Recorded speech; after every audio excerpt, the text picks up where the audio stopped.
Bonjour à toutes et bienvenue dans le Holistic Podcast, un podcast pour t'aider à guérir, t'aligner et rayonner. Et aujourd'hui, nous allons parler des masques LED. Déjà, comment les utiliser pour maximiser les bienfaits? Quels sont les critères à regarder pour bien choisir son masque LED?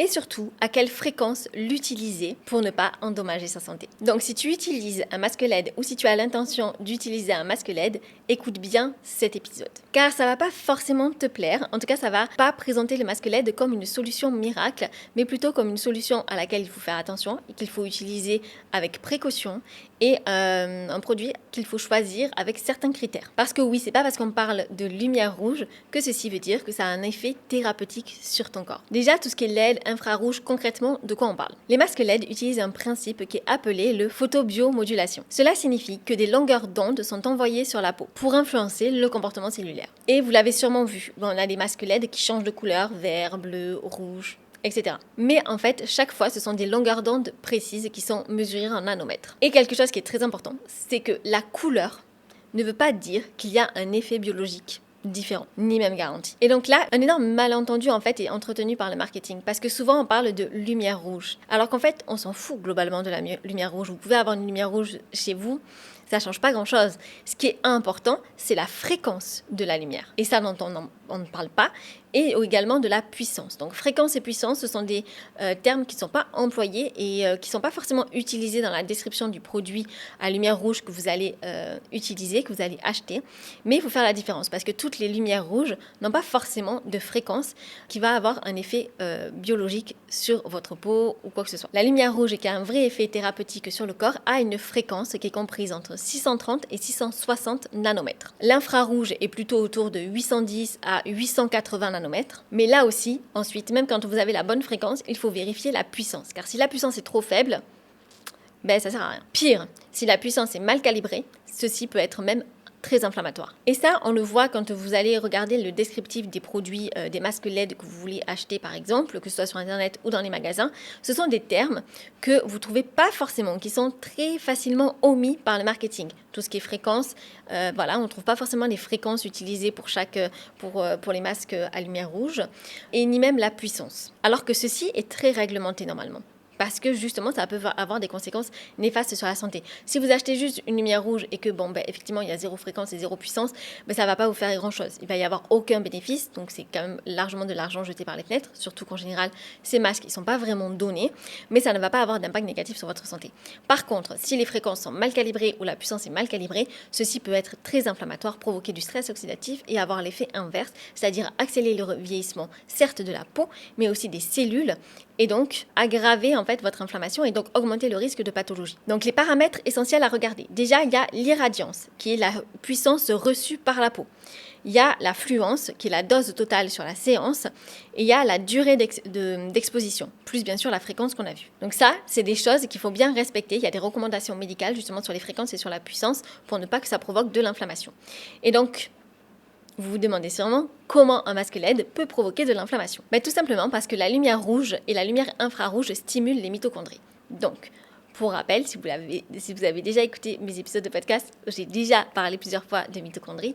Les mitochondries, ce sont les cellules de l'organisme qui ont pour mission de produire l'ATP. L'ATP, c'est l'énergie du corps. Ça va, du coup, l'ATP augmenter la circulation sanguine et l'activité cellulaire. Donc, plus les mitochondries sont stimulées, plus il va y avoir de circulation sanguine et de stimulation cellulaire. Sur un tissu qui est sain, qui est peu inflammé, dont les cellules ne sont pas malades, ça peut soutenir la régénération. Mais sur un tissu qui est déjà inflammé ou qui contient des cellules malades, en fait, de les surstimuler, de favoriser leur circulation, qu'est-ce que ça va faire? Ça va propager d'autant plus et aggraver l'inflammation. C'est comme mettre du feu sur du feu. Et c'est surtout aussi si vous avez déjà un problème de santé, ça peut être des cellules cancéreuses ou quoi que ce soit, ça va favoriser en fait l'aggravation et la circulation en fait des cellules malades. Donc les conséquences possibles pour les personnes qui n'ont pas a priori de problème de santé, mais juste potentiellement une inflammation de bas grade. Augmentation des rougeurs, poussée d'acné, aggravation de la rosacée ou même hyperpigmentation. Parce que stimuler un terrain qui est inflammatoire ne le soigne pas, mais au contraire, ça exacerbe l'inflammation. Et autre point qu'il ne faut pas oublier, c'est que ces masques LED, lumière infrarouge, etc. vont également avoir un impact sur le système nerveux Pourquoi ?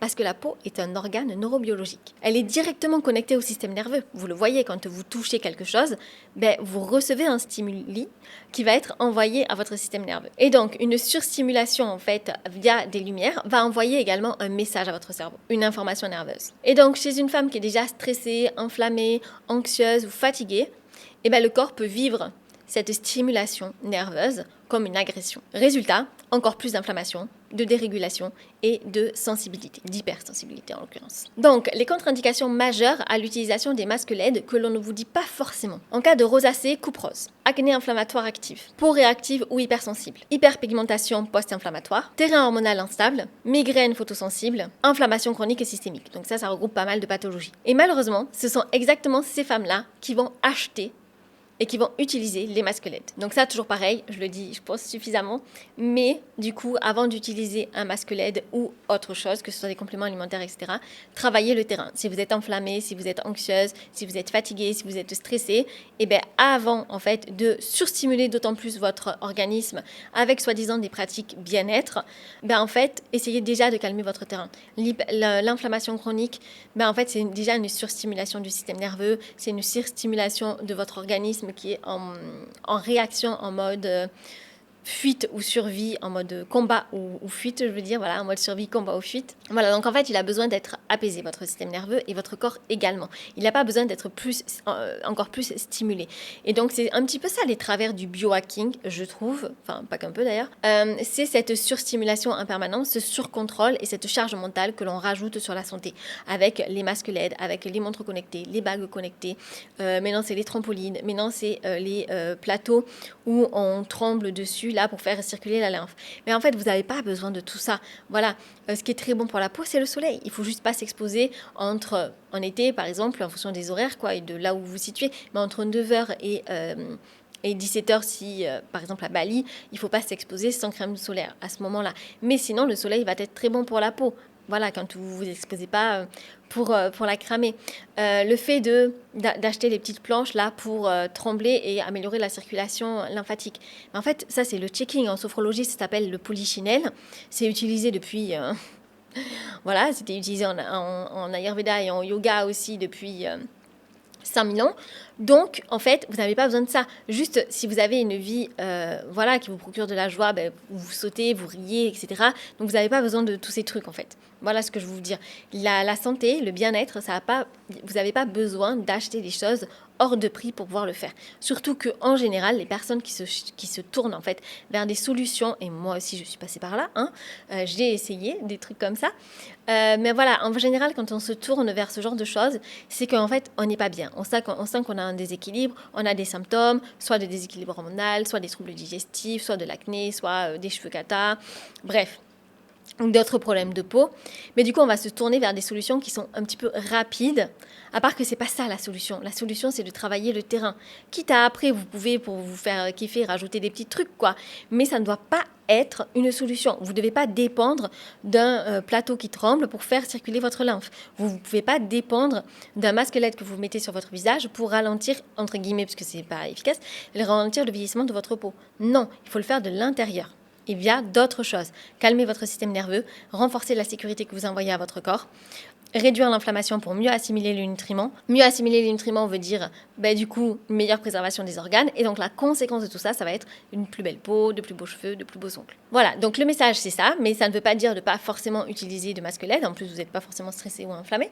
Mais voilà, d'abord, travailler le terrain. Et une fois que c'est fait, vous pouvez acheter ces masques LED, mais en surveillant certains critères, du coup, que je vous ai listés et que là, je vais vous redire. Donc, vérifiez la longueur d'onde précise en nanomètres. La puissance mesurée, qui est l'irradiance. La certification médicale ou les études cliniques. Il doit y avoir une certification médicale sur le masque LED que vous achetez. Surtout qu'en général, ils valent dans les 500 €, voire plus. Possibilité de régler l'intensité. Et la durée de la séance, c'est encadré. Vous ne pouvez pas la surutiliser. Et si la marque ne donne pas ces informations, ça veut dire que ce n'est pas un outil thérapeutique, mais ça veut dire que c'est juste un gadget. Donc le gadget, il peut soit être inoffensif parce que c'est juste une lumière rouge qui n'a pas de puissance, pas de fréquence, rien du tout, donc ça ne va pas faire grand-chose, juste une perte d'argent sèche. Soit au contraire, il va être mal calibré parce qu'il ne respecte pas les recommandations médicales et dans ce cas-là, il peut être dangereux pour la santé. Donc, dans quel cas utiliser un masque LED ? Donc maintenant que je vous ai donné les critères, regardez bien d'abord les critères et ensuite si vous cochez ces cases-là. Je vous ai dit les contre-indications tout à l'heure. Donc là, dans quel cas vous pouvez l'utiliser? Si vous n'avez pas d'inflammation, si vous avez une peau mature, donc on arrête dans la vingtaine de faire ce genre de truc, qui est non inflammée. Si vous avez des rides qui sont installées sans terrain réactif. Et si vous en avez un usage ponctuel. Surtout par quotidien, on va quand même éviter la surstimulation, parce que même si à la base vous n'avez pas d'inflammation, ça peut provoquer de l'inflammation si vous surstimulez vos cellules. Donc le message principal, comme tous mes épisodes de podcast, c'est qu'il n'y a pas de solution miracle. Quand vous utilisez quelque chose, y compris les compléments alimentaires, tout, il y a toujours des contre-indications qui ne sont pas forcément mentionnées par les fabricants. Là, les masques LED, vérifiez bien les contre-indications que je vous ai listées, que vous pouvez noter. Dans quel cas le masque LED est recommandé. Vérifiez que, surtout, vous ne voulez pas le faire pour un usage quotidien.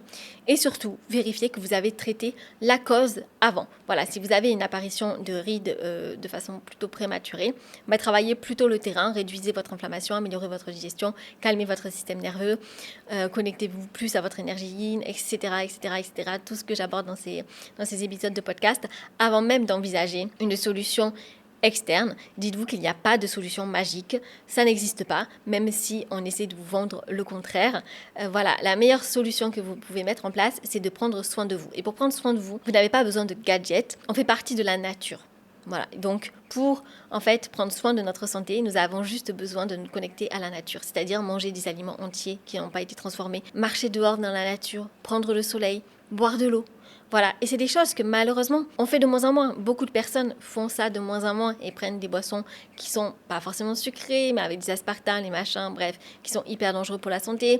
Ils vont utiliser des gadgets parce que le marketing nous fait penser que si on n'a pas ce gadget-là, en fait, on peut pas prendre soin de notre santé autrement. Voilà, on va prendre des aliments en poudre, par exemple. J'avais une cliente qui est allée aux États-Unis, elle avait des problèmes de santé et on vendait des poudres de brocoli et c'était marqué que ça permettait de guérir du cancer. Et donc elle me demandait si c'était bon de prendre ça. Je dis mais non, si t'aimes le brocoli, oui c'est bon pour la santé. Si t'aimes le brocoli, je t'encourage à manger du brocoli, mais il faut pas acheter des poudres de brocoli et avec ce marketing complètement foireux quoi.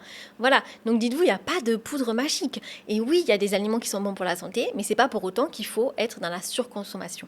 Et là c'est pareil, le masque LED peut avoir un bienfait pour votre santé, mais quand c'est pas une solution pour remplacer le vrai problème, voilà, ça va pas traiter la cause et surtout c'est pas une solution que l'on va mettre en place de façon quotidienne. J'espère que cet épisode t'a plu, n'hésite pas à le liker, le commenter, le partager ou mettre les petites étoiles pour le noter si c'est le cas.